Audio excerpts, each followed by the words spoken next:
a little update for you. We're about to go through Baton Rouge again, heading west this time. I'm going to try to make it about another hour to a pilot in Lafayette, Louisiana. That's my goal.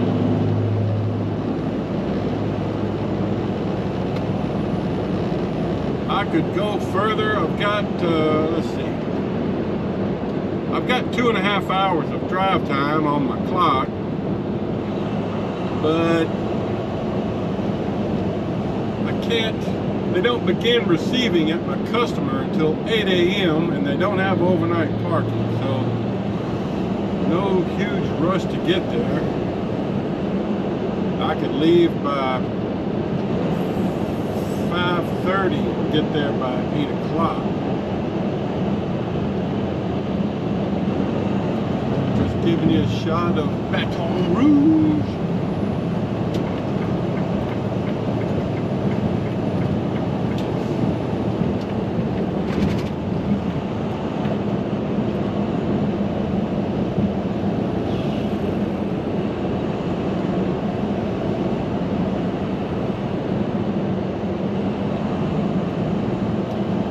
We got a bridge coming up here pretty soon. I'll keep the camera on for a minute. By the way, I'm anxious to see how the sound is on this camera because I got an attachment on it now. I've been using it since yesterday, most of the time I think. Anxious to hear some of the video sound once I get home this weekend and try it out. Hopefully it sounds better.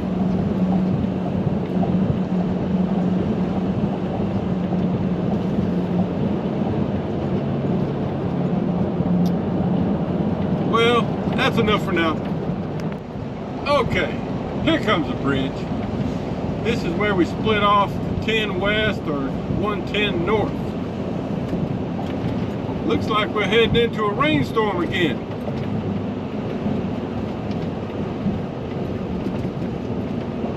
Earlier today, ran into a rainstorm for just 3 or 4 miles. It rained super hard, and then it was over. Oh yeah, here comes that big bridge. I didn't go over this bridge this morning because I came in from the north side.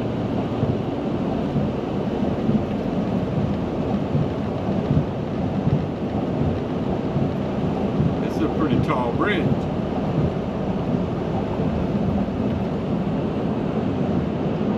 I'll give you a shot of it anyway.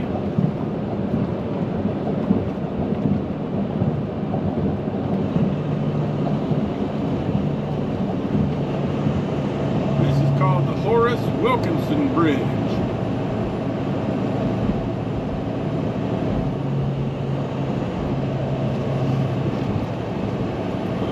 Yeah.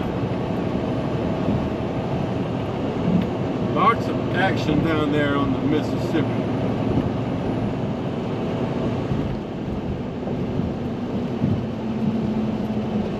Yep, here comes the rain.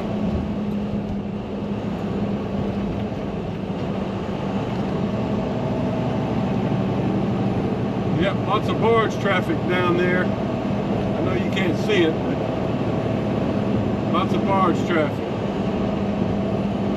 At the port of Baton Rouge.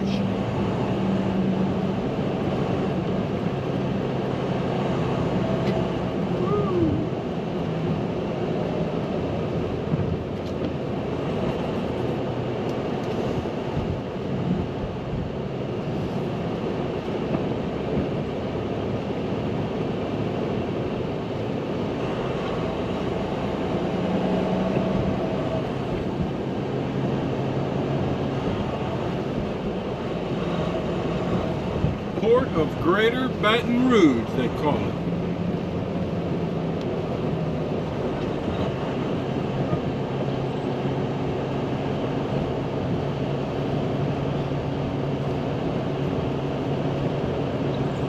I think the LSU is main campus is in Baton Rouge, isn't it? I'm not sure about that, but I think so.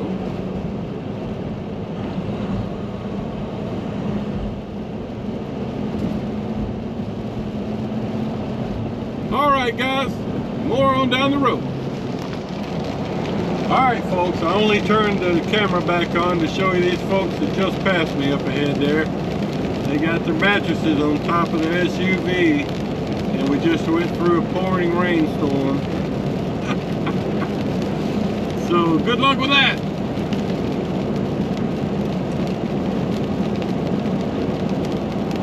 Maybe a tarp would have been nice. I don't know.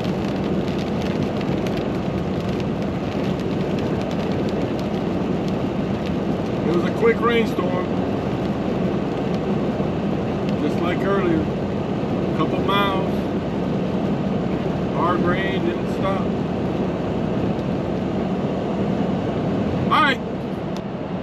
Alright, good morning everybody. Well, we're in Lake Charles, Louisiana. Got this high bridge here I wanted to show you. Been driving for about an hour and a half. It's 6:30. Headed to Silsbee, Texas with this load of lumber I picked up yesterday in Magnolia, Mississippi. I tell you, I passed by a bunch of crawfish farms, I'll call it. Crawdad farms. About 20 miles back. It was kind of foggy, so I didn't get the camera out, but yeah, lots of crawfish farms. All right, man, this is a tall bridge. I swear, it's steep.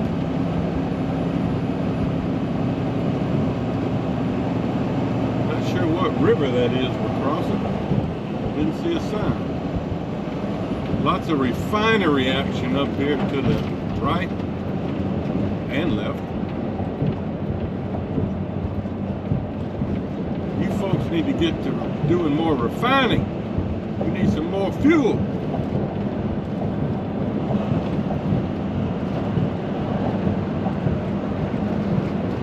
So the GPS says we have about an hour and 15 minutes to go. They don't start receiving till 8 a.m. and I should be there before then. I'd like to stop and get fuel somewhere between now and then.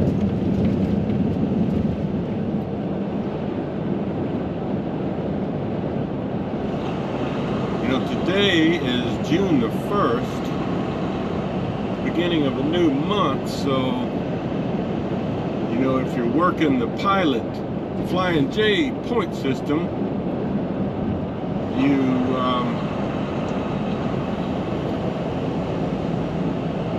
want to get 75 gallons.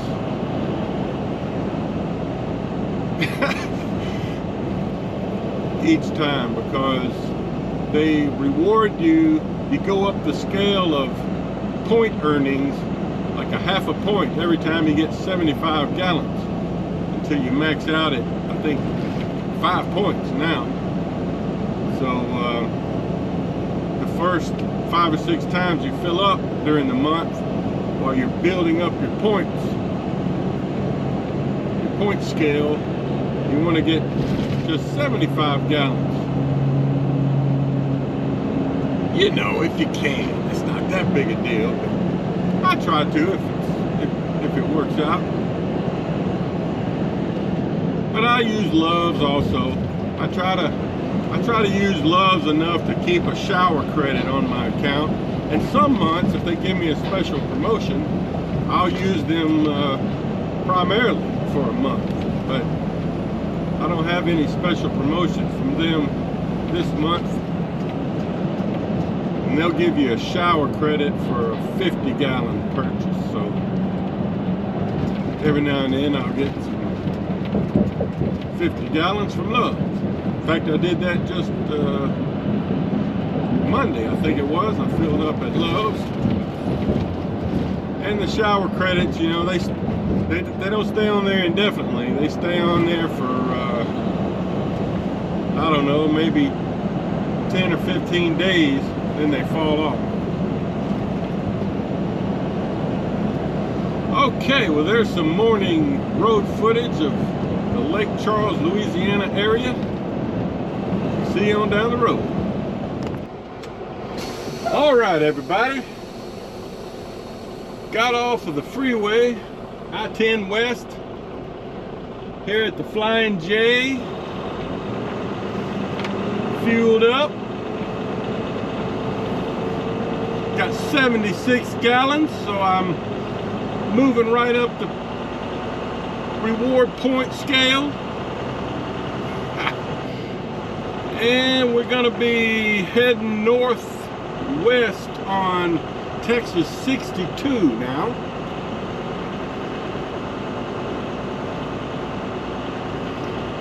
So we'll be doing some back road traveling.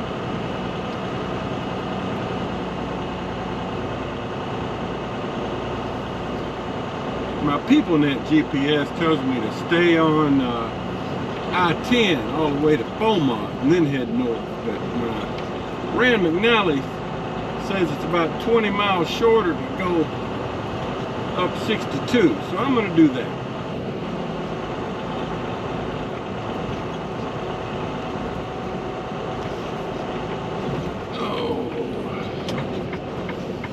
Made me a fresh cup of coffee.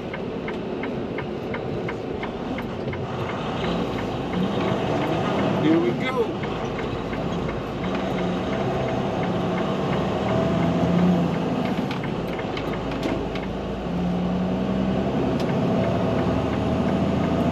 All right. Sign says 7 miles to Mauriceville.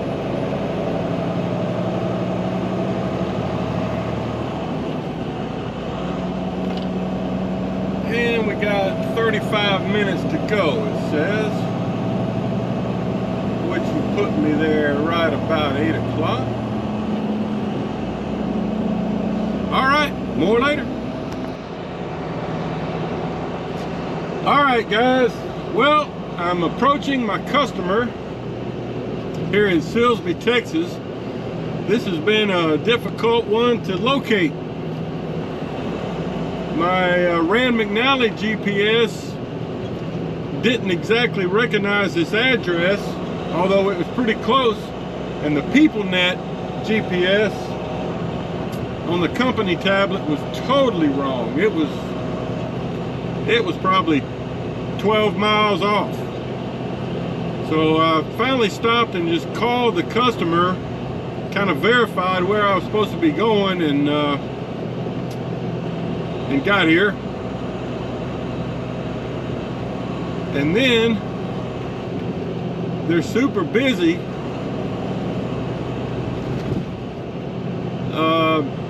The entrance is right up there where you see that lumber truck pulling in, and there's a line of trucks to get on the scale and enter the property. So you're supposed to wait out here where this other truck is pulled off to the side and untarp. So that's what I'm fixing to do. Man. So yeah. Busy place. So let me park here and try to get on tarp. All right. Oh, let me get my seatbelt on.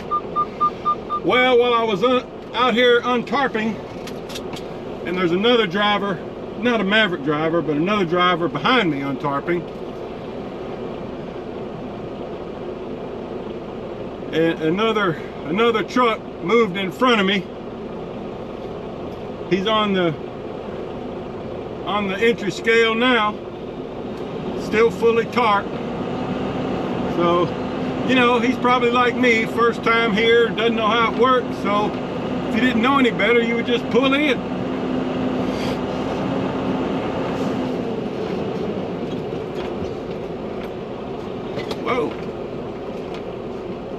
All right. Okay, so let's try this again. The guy behind me was telling me kind of how it works. Sounds like we'll go into the gate here and circle around there in front of that gray building, get unloaded, and then come back out here somehow. Oh, so this Jordan guy up ahead is messing things up. He's fully tarped and doesn't realize that he is broke line. All right, guys, so I've been sitting here about 30 or 40 minutes.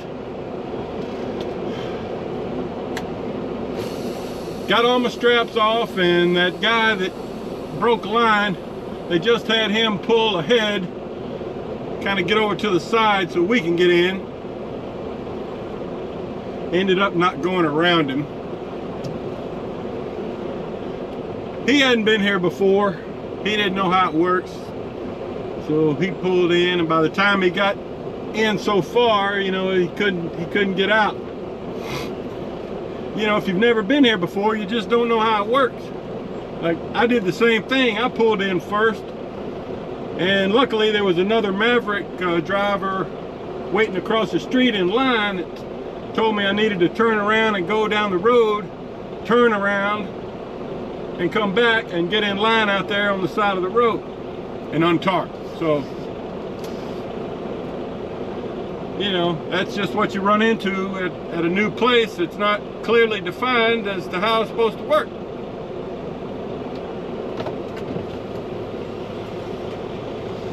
All right, so I'm supposed to pull around him at this point.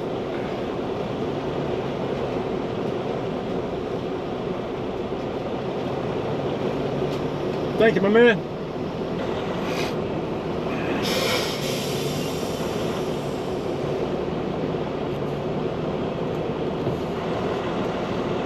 All right.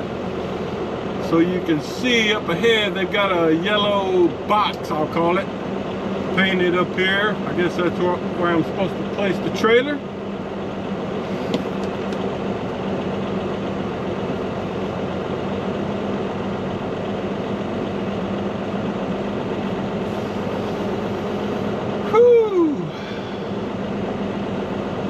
This place is called Wood Pallets.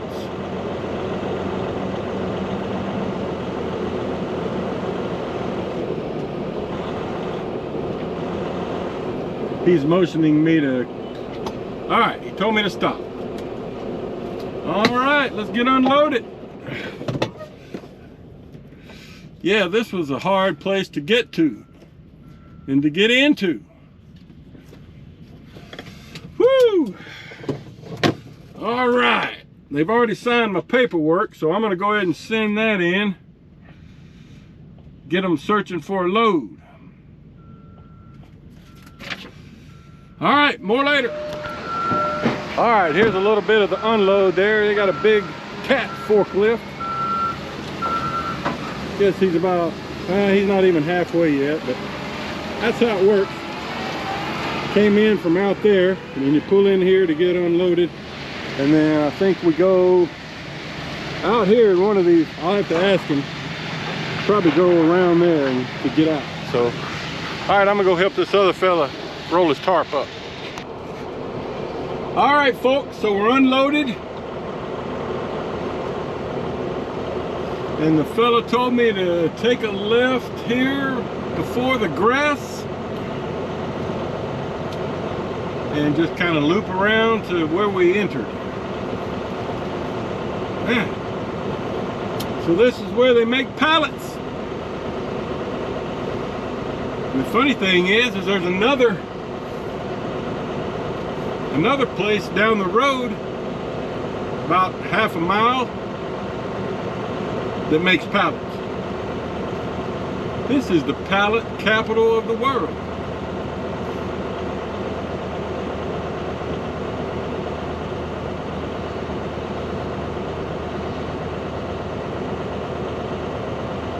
Just giving you a look of the yard as we get out of here. Nice brand new pallets. I wonder what the average life of a pallet is. Okay, so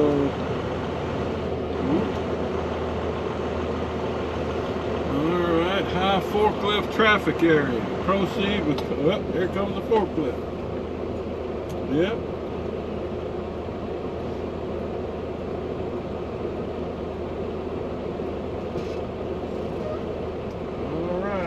Proceed with caution. Man, that house across the road over there is beautiful. Nice piece of property. Maybe you can see it when I exit.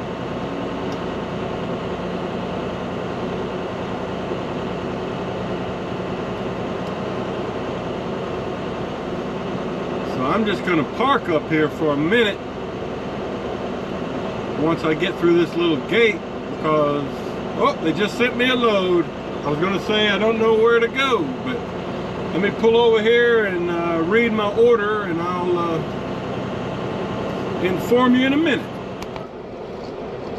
All right, folks, so they sent me an order going to Optimus Steel, which is about 30 miles from here. It's where we get slinkies, coiled rod. That's where I figured I would go, but you never know. And it delivers to a place called Bakert, not sure how you say it, up in Van Buren, Arkansas, which is just a few miles from Fort Smith. So that's pretty cool. All right, so let's see if I can get out of here.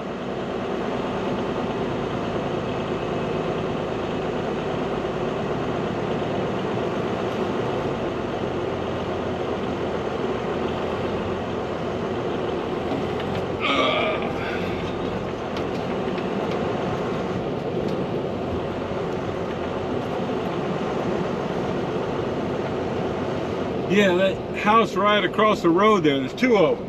Really nice pieces of property. All right. Well, yeah, this Optimus Steel, they call it Vidor, Texas, but really it's closer to Beaumont. So, and I've got like an 11:45 appointment.